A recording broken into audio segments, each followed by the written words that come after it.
예전에 어떤 한 배우가 자신의 SNS에 한 사진을 올렸는데 그 사진이 굉장히 큰 이슈가 된 적이 있습니다. 혹시 이런 그림 보신 적이 있으신가요? 이 그림이 어떤 그림인지 제가 잠깐 설명드리면요. 어떤 한 여배우가 이 가방이 있습니다. 저 파우치, 뭐 클러치라고 하는 그런 가방이 있는데 이 가방을 잘 보시면 이 가방에 그 배우의 이름이 적혀 있습니다. 중간에 김소현이라고 적혀 있습니다.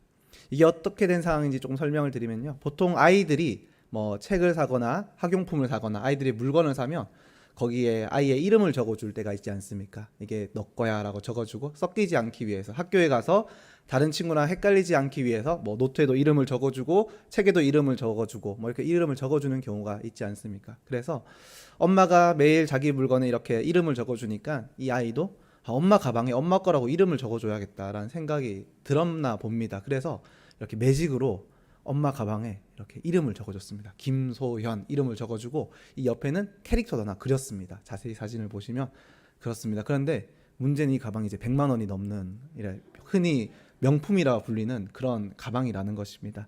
이 여배우가 자신의 SNS에 이것을 올렸고 많은 사람들이 웃음과 또 탄식이 함께 이렇게 흘러나왔습니다. 이거 어떡합니까? 이거 어떡해요라는 그런 것이 이렇게 나오게 되었습니다. 만약 저희가 어떤 굉장히 아끼는 물건이 있다고 생각해 보겠습니다. 저희가 되게 소중하게 여기는 어떤 것이 있습니다. 그런데 거기에 누가 낙사를 하거나 이렇게 지울 수 없는 흔적을 남기게 되면 기분이 어떨까요? 굉장히 당황스러울 것 같습니다. 기분이 그렇게 좋지 않을 것 같습니다. 이 배우도 그랬습니다. 아이를 불러서 물어봅니다. 왜 이 가방에 엄마 이름을 썼니? 라고 물어보니까 엄마 거여서 엄마 이름을 썼는데 그게 무엇이 문제입니까? 라고 아이가 대답했다고 합니다. 아마 이 가방의 가치를 잘 몰라서 그랬던 것 같습니다.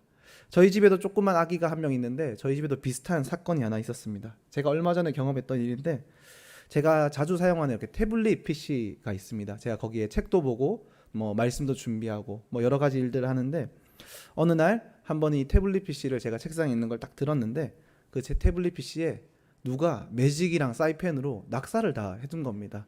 근데 이렇게 물티슈로 낙사를 지우면서 보니까 이게 낙사만 한 게 아니고 막 볼펜으로 긁고 찌르고 막 다 했습니다. 그래서 제가 이제 생각해 봤을 때 저희 집에 범인은 한 사람밖에 없기 때문에 바로 범인을 검거했습니다. 검거해서 제 앞에 앉히고 이렇게 물어봤습니다. 아빠 이 태블릿에 왜 이렇게 했니? 왜 그림을 그렸니? 왜 낙서했니? 라고 물어보자 이 제 딸이 미안한 표정이 아니라 자기도 열받았다. 자기도 화났다는 표정으로 이렇게 말하기 시작했습니다. 어떤 말을 했냐면 아빠는 무슨 이 그림도 안 그려지는 이 책을 가지고 다니냐. 예? 이 내가 가지고 있는 스케치북은 그림도 잘 그려지는데 내가 아빠가 가지고 다니는 이 노트에 그림을 그리려고 우리 집에 있는 볼펜을 다 가지고 오고 우리 집에 있는 사이펜을 다 가지고 오고 색연필을 다 가지고 왔는데도 이 그림이 안 그려지더라. 아빠 뭐 이런 걸 가지고 다녀? 나 그림 그리는데 너무 힘들었어 라는 이야기를 했습니다. 마음이 아팠습니다. 그런데 제가 앞에 보여드렸던 그 여배우의 가방, 그 가방에 낙서를 했던 그 아이와 같이 또 제 태블릿 PC에 낙서를 하고 막 스크래치를 했던 그 아이와 같이 과연 그 아이들이 그것의 가치를 알면 그렇게 할 수 있을까요? 그것이 얼마 정도의 물건이고 그것이 어떤 의미고 얼마나 좋은 건지 안다면요 그렇게 그냥 낙사를 하는 용도로 쓸 수 있을까요? 그냥 심심해서 그림을 그리고 심심해서 자기가 그렇게 푸는 그런 용도로 그것들을 사용할 수 있을까요? 가치를 안다면 그렇게 사용할 수 없을 것입니다. 정말 그것이 어떤 것인지 그 의미를 안다면 그렇게 사용할 수 없을 것입니다. 오늘 저희가 함께 읽은 이 본문의 말씀에는 한 사마리아 여인이 등장합니다. 그 여인이 예수님과 만나고 그 우물가에서 예수님과 함께 교제를 나누고 예수님과 함께 대화를 나누었던 장면이 이 말씀 가운데 기록되어 있습니다. 그런데 예수님을 만납니다. 메시아, 당시 사람들이 오랫동안 기다리고 소망했던 예수님을 만났습니다. 근데 그 예수님과 대화를 나누는 그 사마리아 여인의 그 대화를 보면 그 장면을 보면 느껴지는 것이 무엇이냐면 이 여인이 예수님에 대해서 잘 알지 못하고 대화를 나누고 있다라는 그런 생각이 듭니다. 전혀 예수님의 가치에 대해서 알지 못하고 전혀 지금 내 앞에 서 있는 예수님이 어떤 의미, 어떤 존재, 어떤 가치인지 알지 못하고 대화를 나누고 있는 것 같습니다. 그래서 이 말씀 앞부분 저희가 또 함께 읽은 이 부분들을 보면 이 여인과 예수님의 대화가 굉장히 답답한 대화를 이어갑니다. 저희가 어떤 것을 알지 못하는 사람에게 그것을 설명하는 것이 굉장히 어렵지 않습니까? 그 의미와 그 가치를 알지 못하는 사람에게 그 가치를 인식시키고 설명하는 것이 굉장히 어렵습니다. 그런데 이 예수님과 사마리아 여인의 그 두 사람이 마주하고 있는 대화와 그 상황이 그렇다는 것입니다. 이 사마리아 여인이 지금 자기 눈앞에서 계시는 분이 예수님인지 모릅니다. 그 예수님의 말씀이 예수님의 말씀인지 모릅니다. 그런 상황 가운데 대화를 해 나갑니다. 대화를 계속해서 이어나갑니다. 아주 답답한 대화입니다. 예수님이 말하는 것을 여인은 알지 못합니다. 예수님이 말하는 그것들을 여인은 이해하지 못하고 그 대화를 듣습니다. 이해하지 못하고 말을 합니다. 그리고 여인 또한 그 예수님의 어떤 의미, 그 말씀의 가치, 그것을 알지 못한 채 답답한 대화를 계속해서 이어나가고 있는 것입니다. 말씀을 보면 예수님과 여인이 어떤 얘기를 나누냐, 지금 그 얘기 가운데 어떤 얘기가 중심에 있냐, 어떤 화두가 있는지를 보면 물에 대한 이야기를 합니다. 왜냐하면 이 사마리아 여인과 예수님이 지금 만난 장소가 우물입니다. 우물가에서 예수님이 그 여인에게 물을 요청하였고 그 물을 요청하는 가운데 두 사람이 만나게 됩니다. 그래서 그 두 사람이 물에 대한 이야기를 하기 시작합니다. 예수님은 여인에게 물을 요청하기 위해서 여인에게 다가갔고 여인 또한 물을 기르기 위해서 자신들의 가족들이 먹고 쓸 물을 기르기 위해서 우물가에 나온 상황입니다. 둘 다 물이 필요한 상황입니다. 그래서 그래서 예수님과 사마리아 여인이 물로 대화를 나누었나라는 생각이 들 수도 있습니다. 예수님은 물을 한 모금 마시길 원하셨고 또 여인은 가족들이 쓸 물을 가져가길 원했습니다. 그래서 예수님과 여인이 물로 대화를 나누었나? 그랬나라는 생각이 저희 가운데 들 수도 있습니다. 하지만 저희가 오늘 이 말씀을 더 잘 이해하기 위해서는 이 말씀 가운데 예수님께서 말씀하시는 물이 무엇인지 또 여인이 지금 바라고 또 소망하는 그 물이 무엇인지 저희는 한번 돌아봐야 할 것입니다. 예수님이 말씀하시는 물은 여인이 말하고 있는 물과 다릅니다. 전혀 다른 물을 이야기하고 있습니다. 그런데 전혀 다른 물을 이야기하면서 서로가 그것에 대한 이해가 없이 대화를 나누기 때문에 대화는 진척이 되지 않습니다. 굉장히 답답한 대화가 이어집니다. 또 이 사마리아 여인에게 물이라는 것이 어떤 의미인지, 왜 사마리아 여인은 물을 기르러 왔고 그 물을 기르러 다니는 그 사마리아 여인의 삶에 그 물이란 건 어떤 의미인지 또한 저희가 한번 돌아봐야 할 것 같습니다. 사마리아 여인에게 먼저 물을 기른다는 것은 굉장히 고되고 힘든 일상 중 하나입니다. 가능하다면 삶에서 해결하고 싶은 그런 부분, 가능하다면 좀 이거는 그만두고 싶은 그런 힘든 일 중에 한 가지가 사마리아 여인에게 물을 기르는 그런 일입니다. 물론 당시에는 수많은 사람들이 물을 기르러 다녔습니다. 왜냐하면 가정에서 물을 이렇게 구할 수 없기 때문에 이 마을 중앙, 동네 중앙에 있는 그 우물가에서 물을 기르러 가고 또 물을 기르러 오는 것은 당시에는 굉장히 흔한 일이었습니다. 흔하지만 많은 사람들이 귀찮고 또 힘들고 어려운 일인 것 또한 당연한 일입니다. 하지만 이것이 당시의 사람들, 당시를 살아가는 사람들에게는 굉장히 일상적인 이야기라는 것입니다. 그런데 이 사마리아 여인은 이 물을 기르러 가는 것이 당시의 다른 사람들, 당시의 또 일반적인 사람들보다는 조금 더 힘든 일이었습니다. 조금 더 어려운 일이었습니다.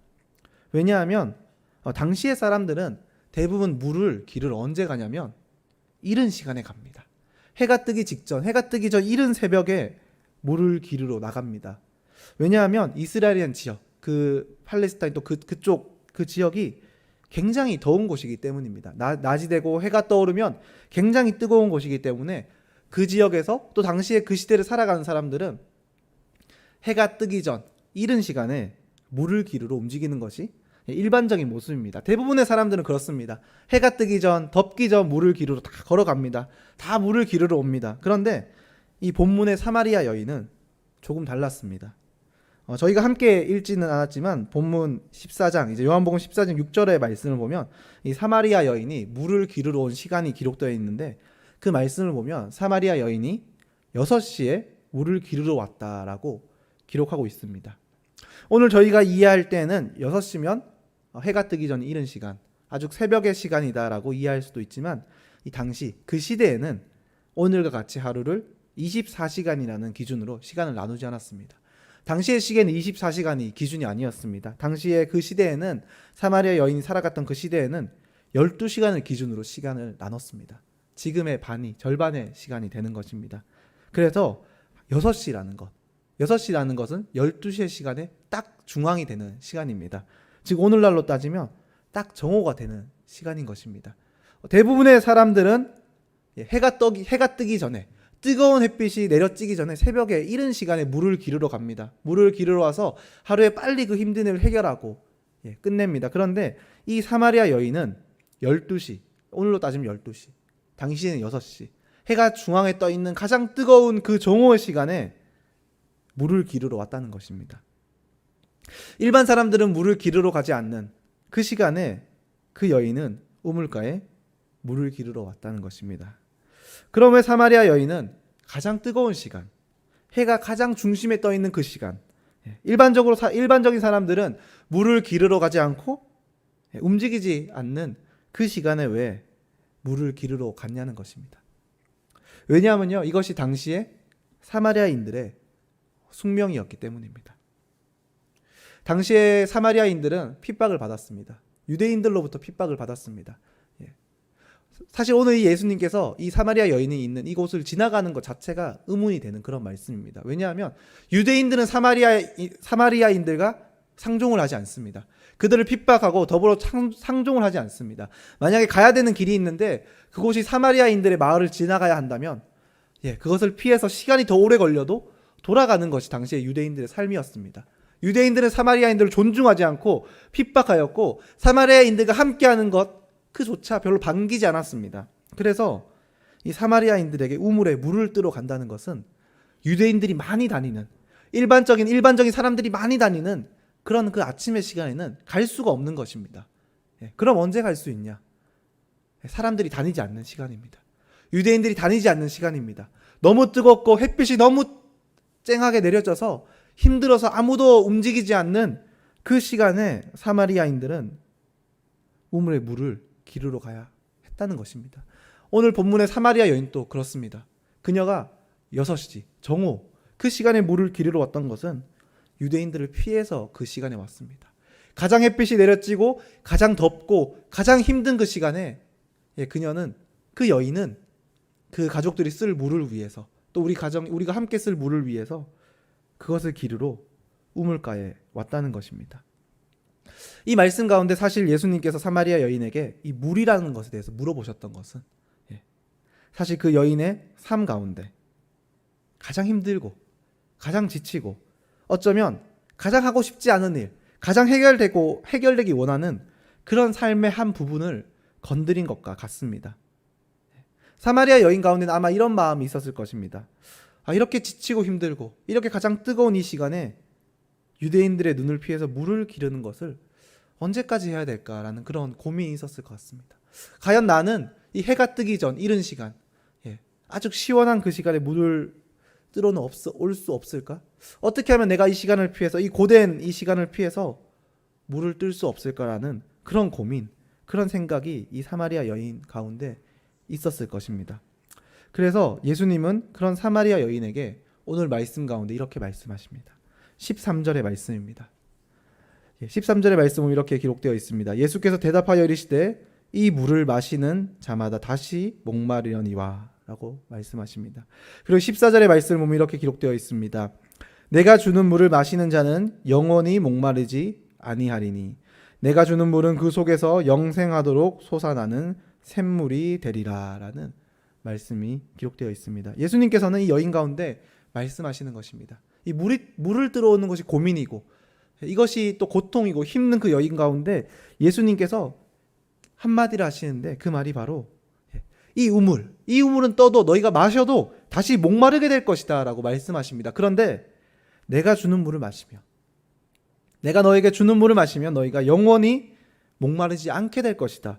그 물이 영생토록 솟아나는 샘물이 될 것이다 라는 말씀을 하십니다. 이 여인에게 이 말이 어떻게 들렸겠습니까? 예수님의 이 말씀이 여인에게는 어떤 느낌, 어떤 마음으로 이 말씀이 들려왔겠습니까? 아마 이 여인에게는 이런 생각이 들었을 것 같습니다. 아, 이분이 주는 물을 가져가면 내가 다시는 물을 기르러 오지 않아도 되겠구나. 왜냐하면 말씀하시지 않습니까? 이 우물을 길러가도 너는 목마를 것이지만 내가 주는 물을 받아 마시면 너는 영원히 목마르지 않을 것이다. 영원히 목마르지 않는다. 그거는 이 여인이 느끼기에는 아, 내가 다시는 물을 기르러 오지 않아도 되구나.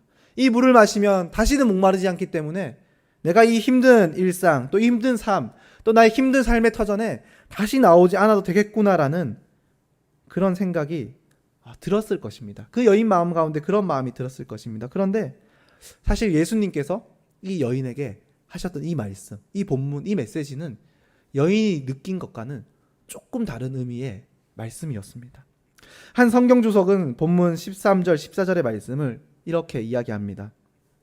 예수님께서 사마리아 여인에게 말씀하셨던 이 말씀, 내가 이 물을 마시면 너가 영원히 목마르지 않게 될 것이다 라는 이 말씀은 단순히 목마르지 않는 그런 물을 너에게 주겠다라는 그것이 아니라 그 말 속에 있는 의미는 바로 예수님께서 우리의 구주 되신다, 그것을 비춰주신 말씀이라고 이야기합니다. 예수님께서 우리의 메시아 되셨다, 메시아 되신다라는 것을 나타내는 장면이 바로 이 말씀이라고 이야기합니다. 너희들이 그렇게 오랫동안 기도하고 소망하고 기다렸던, 너희가 정말 간절히 바랬던, 너희의 삶에 갈급함이 되었고 목마름이 되었던 그 메시아, 그 구주, 그 구세주가 바로 나다라는 것을 보여주고 증명하는 장면이 바로 이 본문의 말씀이다라고 이야기를 합니다. 어느 날 우물가에 나갔던 사마리아 여인은 예수님을 만나게 됩니다. 그리고 그곳에서 나를 믿는 자에게 영원히 목마르지 않는 생수를 주겠다는 그 메시지로 자신의 메시아 되심을 증명하는 예수님을 만나게 됩니다. 오랜 조상 때부터 오랜 시간 동안 그 민족들이 갈망하고 소망했던 메시아, 그 예수님을 만나게 됩니다. 그런데 그 예수님 앞에 서게 되었을 때, 그 예수님을 만나게 되었을 때 사마리아 여인이 예수님께 드렸던 말은 바로 이것입니다. 15절 말씀입니다. 15절 말씀이 이렇게 기록되어 있습니다. 여자가 이르되 주여 그런 물을 내게 주사 목마르지도 않고 또 여기 물 기르러 오지도 않게 하옵소서라는 말을 합니다. 오랫동안 갈망했던 예수를 만납니다. 그 민족을 오랫동안 소망하고 구원을 꿈꿨던 그 메시아를 눈앞에 만나게 됩니다. 그 메시아가 그 뜻으로 자신이 메시아 되심을 증명합니다. 예수님이 구주시고 그 구주이신 예수 그리스도가 나와 지금 함께하고 있다는 것을 증명하고 계십니다. 보여주고 계십니다. 그런데 그 여인이 예수님께 돌려드렸던 말은 무엇이냐면 이것입니다. 그런 물이 있으면 그 물을 저에게 주십시오. 왜냐하면 제가 더 이상 우물에 물을 기르러 오고 싶지 않습니다. 목마르지 않은 그런 영원한 물이 있다면 그 물을 저에게 주십시오, 예수님. 저는 그 물을 받아서 더 이상 물을 기르는 그 일은 하지 않겠습니다라는 말을 하는 것입니다. 이것이 여인 앞에 나타나셨던 예수님, 여인 앞에 메시아 되심을 보여주셨던 예수님 앞에 여인이 드렸던 말입니다. 이 말이 무슨 말입니까? 이 말이 무슨 뜻입니까? 이 말은 여인이 했던 그 말은 여인이 예수님께 자신의 욕망과 욕구를 비춘 것입니다. 예수님은 자신의 메시아 되심을 나타내시며 우리의 구주 되심을 나타내는데 그 여인은 그 예수님 앞에 서서 자신의 필요를 요구하는 것입니다. 자신의 채워져야 될 부분을 예수님께 구하는 것입니다. 예수님, 이걸 채워주십시오. 제가 이것이 필요합니다. 제가 이것이 제 삶에 해결돼야 됩니다. 제 삶에 이것이 필요고 욕구고 채워져야 될 것입니다. 라는 이야기를 하는 것입니다. 과연 여인이 이 예수님의 가치를 알았다면 예수님 앞에 어떤 말을 했을까요? 자신이 정말 그 민족이 오랫동안 소망하고 갈망하고 꿈꿨던 그 메시아를 만났다면, 그 메시아가 예수님이 지금 내 눈앞에 서 계신 분이라는 것을 그 여인이 알았다면 그 여인은 예수님 앞에 자신의 욕구를 이야기했을까요? 자신의 욕망을 이야기했을까요? 만약 저희가 예수님 앞에 서게 된다면 저희는 과연 저희 앞에 서 계신 예수님께 어떤 말을 처음으로 드리고 싶으신가요? 우리가 꿈꾸고 우리가 소망하고 우리가 사랑하는 그 주님 앞에 우리가 서게 된다면 우리는 그 주님 앞에 첫 마디를 어떤 말을 저희 입에서 이렇게 띄시겠습니까? 주님 감사합니다. 주님 사랑합니다. 주님이 저희를 이끄셨습니다. 저희를 이끌어 주셨습니다. 감사합니다. 그런 말씀을 올려드리지 않을까요? 그런데 이 여인은 그 자신의 눈앞에 서 있는 예수님을 깨닫지 못했습니다. 자신의 눈앞에 서 있는 그 예수님의 가치를 발견하지 못했습니다. 그래서 그 여인은 예수님께 말씀드린 첫 마디가 이것입니다. 자신의 욕구를 채워주십시오. 저의 필요를 채워주십시오. 그것을 말했던 것입니다. 아마 이 여인이 예수님을 그 의미를 알게 되었을 때 이 말을 후회하지 않았을까? 내가 예수님께 드린 고작 첫 마디가 나의 욕구, 나의 필요를 채워주십시오라는 그 말을 했다는 것을 후회하지 않았을까라는 그런 생각이 들기도 합니다. 물론 예수님은 우리의 필요를 충분히 채워주실 수 있는 분이십니다. 우리가 필요하고 우리의 삶에 채워져야 될 것들을 한없이 공급해 주시며 우리를 영원히 목마르지 않도록 하실 수 있는 분이 예수님이십니다. 그런데 만약 우리의 마음의 중심에, 우리의 마음에 그 예수님을 바라보는 마음이 그 정도밖에 없다면, 우리가 그런 말밖에 예수님께 꺼낼 말이 없다면 어쩌면 우리는 예수님의 가치를 잘 모르고 있는 것일 수도 있습니다. 저희가 예수님께 고작 그것만 바란다면 저희는 예수님의 참된 가치와 의미를 모르는 것일 수도 있습니다. 예수님을 만났다는 것, 예수님을 나의 구주로 모셨다는 것은 단순히 우리의 인간적인 욕망과 그런 차원을 넘어서는 것입니다. 그런 차원을 넘어서 주님께서 우리에게 주시는 자유, 또 모든 죄악으로부터 우리를 구원하시는 그 주님의 은혜, 또 하나님의 나라와 하나님의 소망, 또 세상이 줄 수 없는 평안과 안식을 우리에게 주시는 그 귀한 것을 얻는다는 것입니다. 예수님께서 이 사마리아 여인에게 말씀하시는 영원히 목마르지 않을 샘물을 너에게 주겠다라는 그것이 무엇입니까? 그것이 단순히 내일 물을 기르러 오지 않아도 된다. 내일 우리가 힘들어 노력하지 않아도 된다. 너희가 내일은 수고할 필요가 없다라는 그것을 말씀하시는 것이겠습니까? 예수님께서 이 사마리아 여인에게 주겠다고 약속하신 그 영원히 목마르지 않는 그 생물은 바로 우리를 구원하신 예수님의 은혜입니다. 우리에게 참된 자유를 주시는 예수님의 은혜입니다. 우리에게 영원한 하나님의 나라와 영원한 하나님의 소망을 주시며 또 우리에게 세상이 줄 수 없는 안식과 평안을 주시는 바로 그 하나님의 은혜를 이야기하는 것입니다. 그런데 예수님은 그 하나님의 나라를 보여주십니다. 하나님의 소망을 말씀하십니다. 하나님의 나라가 어떤 것이고 주님께서 주시는 우리에게 값진 은혜가 어떤 것인지 이야기하십니다. 그런데 그 여인은 계속해서 전혀 다른 이야기를 합니다. 주님, 그 물을 주세요 라는 이야기를 합니다. 영원한 소망과 안식과 평안을 주신다는 그 주님 앞에 주님, 잘 알겠고요, 잘 들었고요, 근데 저는 지금 물이 필요합니다. 저의 필요가 필요합니다. 저의 필요가 채워주는 것이 저는 필요합니다. 그것을 해결해 주세요. 그것을 들어주세요라는 이야기를 합니다. 그러니까 이 여인과 이 예수님의 대화가 어떻겠습니까? 이 대화가 앞으로 나가지 않습니다. 이 대화가 진척되지 않습니다. 발전적인 대화가 되지 않습니다. 계속 이해가 되지 않는 말만 난무하는 것입니다. 계속 답답한 그 상황만 이어지는 것입니다. 왜냐하면 예수님께서는 진리를 보여주시는데, 영원한 구원을 보여주시는데 그 여인은 지금 내 눈앞에 필요가 채워지기를 계속 구하고 있기 때문입니다. 니고데모의 안경이라는 한 책이 있습니다. 이 책은 이제 저희가 함께 지금 나누고 있는 이 사마리아 여인, 이 바로 앞에 기록된, 바로 앞장 요한복음 3장에 기록된 니고데모와 예수님이 만났던 그 한 장면을 통해서 어떤 이야기를 하고 있는 그 책입니다. 근데 보면 바로 앞장에 기록된 니고데모와 예수님의 대화도 굉장히 답답한 대화가 이어집니다.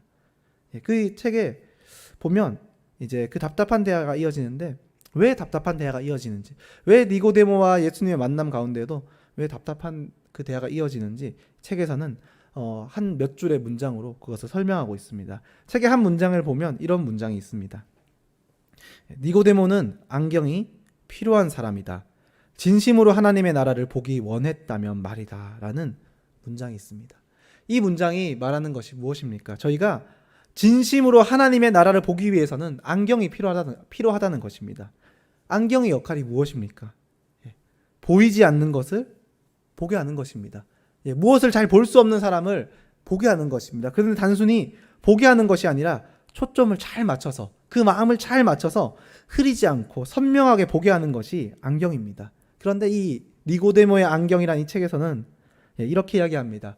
우리가 정말 하나님의 나라를 보기 원한다면 정말 우리 삶 가운데 비춰주시는 그 예수님의 뜻, 하나님의 놀라운 계획을 우리가 깨닫고 알길 원한다면 안경이 필요하다라고 말합니다. 그런데 그 안경이 무엇이냐면 바로 우리의 마음의 중심에 예수님을 두는 것이 바로 우리의 믿음의 안경, 신앙의 안경이다라고 이야기하는 것입니다. 우리의 마음의 중심에 예수님을 두어야 우리가 하나님의 나라를 볼 수 있다는 것입니다. 우리의 마음의 중심에 예수님을 품어야 우리가 우리를 향한 하나님의 놀라운 뜻을 깨달을 수 있고 우리를 향한 하나님의 계획을 우리가 알 수 있다는 것입니다. 예수님을 우리 마음 가운데 그 중심에 두지 않고 우리의 시선, 우리의 마음, 우리의 판단으로 우리 삶 가운데 행하시는 그 하나님의 뜻, 하나님의 일을 바라본다면 우리는 그 하나님의 뜻을 알 수 없다라고 책은 이야기합니다. 그리고 책에서는 이어서 한 문장이 더 있습니다. 이런 문장을 이야기합니다. 그것을 모른 채 그가 예수님과 나누는 대화는 답답하기 그지없다라는 문장이 있습니다. 우리가 하나님의 뜻, 하나님의 계획, 하나님의 나라를 보기 위해서는 예수님은 우리 마음 가운데 중심에 품는 그 믿음, 그 신앙이 필요한데, 그 안경이 필요한데 그것을 모른 채 예수님은 우리 마음 가운데 중심에 품지 않고 그것을 모른 채 예수님과 나누는 대화는 답답하기 그지없다라고 이 책은 이야기합니다. 즉 우리가 우리를 향한 하나님의 뜻을 알기 위해서는 우리 마음 가운데 그 마음의 중심에 예수님을 품어야 하는데 그 예수님을 우리 마음 가운데 중심에 품기를 거부하고 예수님을 마음에 품지 않고 예수님을 알길 원하고 예수님의 뜻을 구하고 예수님 앞에 나가는 그 모든 것들은 답답하기 그지없는 것이다 라고 책은 이야기하는 것입니다. 우리가 삶을 살아가다 보면 우리를 향한 주님의 뜻을 다 알 수 없어서 답답할 때가 있지 않습니까? 하나님 왜 저희 가운데 이런 일을 행하십니까? 하나님 왜 저희의 삶을 이렇게 이끌어 가십니까? 그 주님의 뜻을 다 알지 못해서 답답하고 또 기도가 되고 그 뜻을 알길 원할 때가 있지 않습니까? 이 책에서는요 이렇게 이야기합니다. 우리가 그 주님의 뜻을 다 알지 못해서 답답함을 겪고 있다면 우리의 마음의 중심을 돌아봐야 한다라고 이야기합니다. 우리의 마음의 중심에 무엇이 있는지, 우리의 마음의 중심에는 무엇이 자리 잡고 있는지 그것을 우리는 한번 돌아봐야 한다라고 이야기합니다.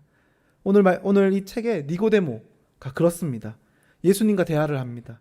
예수님 앞에 서 있습니다. 예수님과 계속 대화를 이어갑니다. 하지만 그 가운데 니고데모가 느끼는 것은 답답함입니다.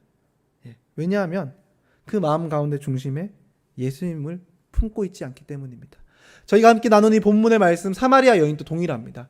예수님과 대화를 나눕니다. 예수님이 그 눈앞에 서 계십니다. 예수님이 나와 함께 하십니다. 그런데 그 여인이 예수님과 함께 하면서 느끼는 그 감정은 이해할 수 없음입니다. 답답함입니다. 왜냐하면 그 여인의 마음의 중심에 예수님이 없기 때문입니다. 예수님은 말씀하십니다. 그런데 그 여인이 그 예수님을 마음의 중심에 품는 그 안경을 쓰지 않고 그 이야기를 듣기 때문입니다. 예수님은 말씀하시는데 그 예수님의 비전을 자신의 시선으로 바라봅니다. 예수님께서 생각을 말씀하십니다. 예수님의 뜻을 비추십니다. 그런데 그것을 자신의 생각으로 듣습니다. 예수님께서 이야기를 하십니다. 그것을 말씀하십니다. 그런데 그것을 자신의 생각으로 판단합니다. 그럼 어떻겠습니까? 예수님께서 보여주시는 것을 우리의 생각, 우리의 마음, 우리의 뜻으로 판단하고 이해합니다. 그럼 그것이 어떻겠습니까? 이해할 수 없습니다. 답답합니다. 왜냐하면 예수님을 우리 마음의 중심에 두지 않고는 우리를 향한 예수님의 뜻, 예수님의 계획, 예수님의 비전, 그 예수님의 모든 일들을 결코 이해할 수 없기 때문입니다. 예수님의 뜻을 알게 하는 그 키가, 그 열쇠가 바로 예수님을 우리 마음 가운데 그 중심에 두는 것입니다. 마치 저희가 하나님 앞에 헌신하고 또 하나님 앞에 충성하는 그 모습들을 하나님을 알지 못하는 자들이 이해하지 못할 때가 있지 않습니까? 왜 저렇게 하나님 앞에 헌신할까? 왜 저렇게 하나님 앞에 충성할까?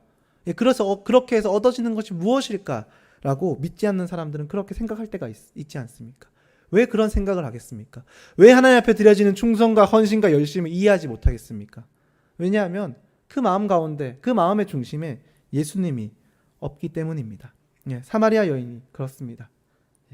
그 여인은 예수님과 이해하지 못하는 대화를 끊임없이 나누고 해결하지 못하는 그 대화를, 답답한 대화를 끊임없이 나눕니다. 그런데 그 여인이 그 예수님의 말씀을 알아듣게 되는 계기가 있습니다. 그 예수님의 뜻, 자신을 향해서 말씀하시는 그 예수님의 말씀이 어떤 말씀이며 예수님이 무엇을 증거하시며 예수님께서 자신에게 주시려는 것이 무엇이고 그 예수님을 따라갈 때 그 마음이 얻게 되는 것이 무엇인지 그것을 발견하고 깨닫고 그것에 감동을 얻게 되는 그 순간이 있습니다. 그 순간이 무엇이냐면 그 사마리아 여인이 예수님의 주되심을 인정한 순간입니다. 예수님이 구주되심을 인정하고 그 예수님을 자신의 마음 가운데 품을 때 너에게 영원히 마르지 않는 샘물을 주시겠다는 그 예수님의 마음이 말씀이 어떤 말인지 이해하게 됩니다. 요한복음 4장 28절 29절에는 이런 말씀이 기록되어 있습니다. 28절의 말씀입니다. 여자가 물동이를 버려두고 동네로 들어가서 사람들에게 이르되 29절입니다. 내가 행한 모든 일을 내게 말한 사람을 와서 보라. 이는 그리스도가 아니냐 하니. 여인이 던져버리고 간 것이 있습니다. 이 말씀을 보면 28절에 여인이 던져버리고 간 것이 있습니다. 그것이 무엇입니까? 물동이를 던져버리고 동네로 들어갔다라고 이야기합니다. 이 물동이가 여인에게 무엇입니까? 이 물동이가 여인에게 가지고 있는 의미가 무엇입니까? 이 여인이 집착하고 있었던 삶의 문제입니다. 이 물동이를 매일매일 가지고 우물가로 걸어가며 이 물동이를 언제 나는 기르지 않게 될까? 이 뜨거운 정오에 그 태양빛을 한 걸음 한 걸음 걸어가며 너무 힘들다. 너무 괴롭다. 이것을 그만하고 싶다라고 그 여인이 생각하고 바랬던 그 삶의 문제입니다. 여인이 해결하고 싶었던 그런 문제입니다. 여인의 삶의 발목을 잡고 그 여인의 마음을 아프게 하고 또 힘들게 했던 것 중 한 가지가 바로 그 물동이입니다. 그런데 이 말씀을 보면 예수님께서 그 여인의 마음 가운데 임했을 때, 그 여인이 예수님을 자신의 마음 중심에 품었을 때 그 여인이 던져버린 것이 무엇입니까? 물동이입니다. 그 전까지도 그 물동이를 가지고 예수님께 주님이 물을 채워 주십시오.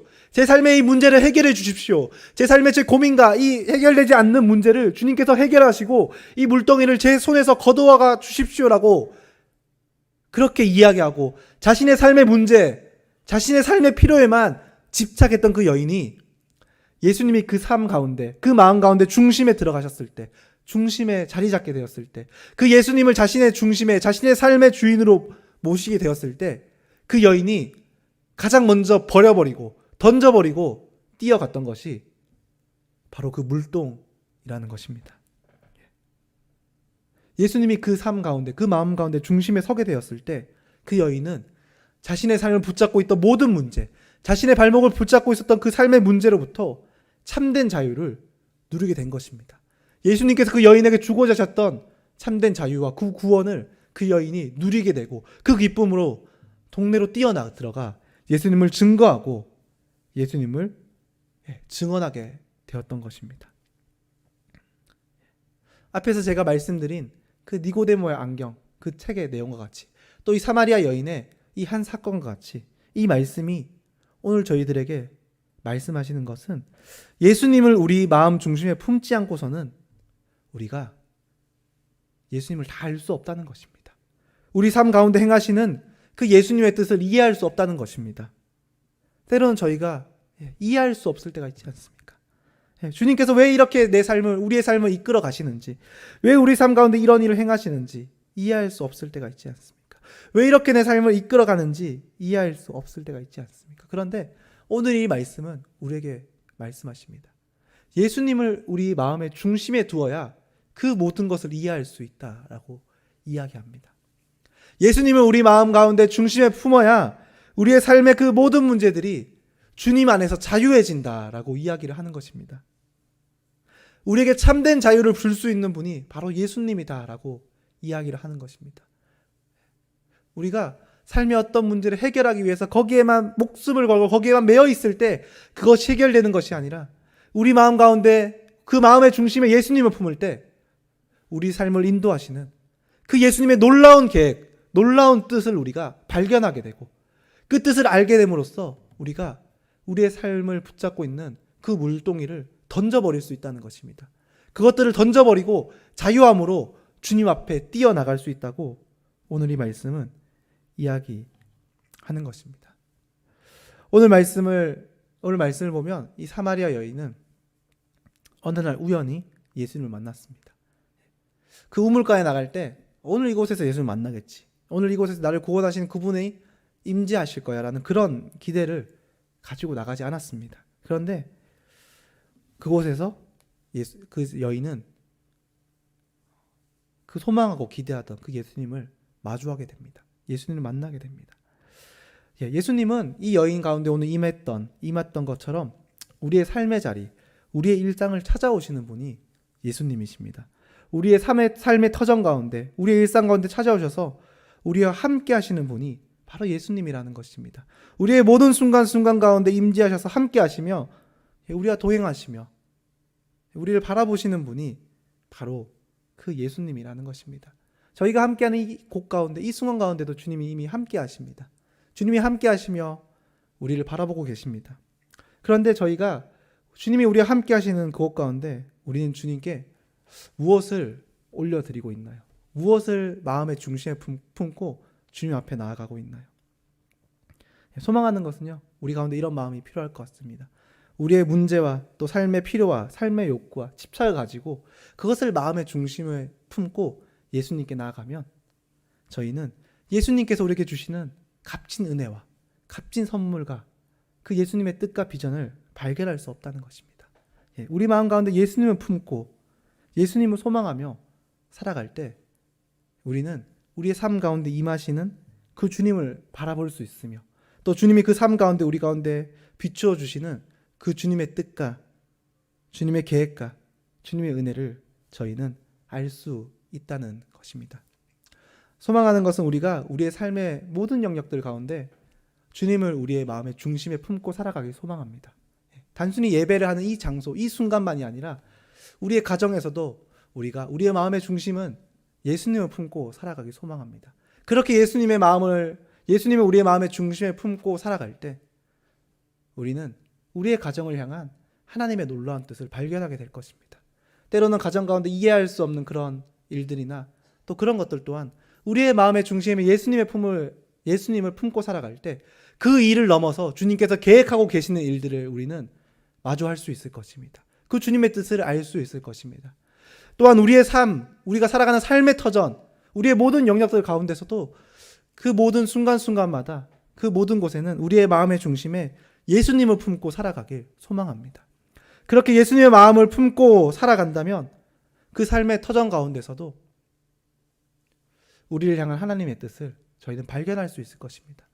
왜 하나님께서 지금 이렇게 인도하시며 왜 하나님께서 지금 이렇게 우리 삶 가운데 비추시며 또 왜 이렇게 우리의 삶을 이끌어 가시는지 우리는 그 하나님의 비전을 알게 될 것입니다. 우리를 향한 하나님의 그 뜻을 알게 될 것입니다. 그 모든 일을 넘어서 행하시는 하나님의 놀라운 일을 우리가 깨닫고 알게 될 것입니다. 그러면 저희는 주님 앞에 설 때마다, 주님 앞에 나갈 때마다 우리의 피로만을 구하고 우리의 피로만을 붙잡고 채워지길 원하는 것이 아니라 하나님의 영광을 구하며 하나님의 나라를 구하며 하나님의 뜻과 하나님의 소망이 이루어지기를 바라고 또 기도하며 그것들을 위하여 한 걸음 한 걸음 걸어가는 그런 귀한 삶이 우리의 삶이 될 것입니다. 함께 기도하시겠습니다.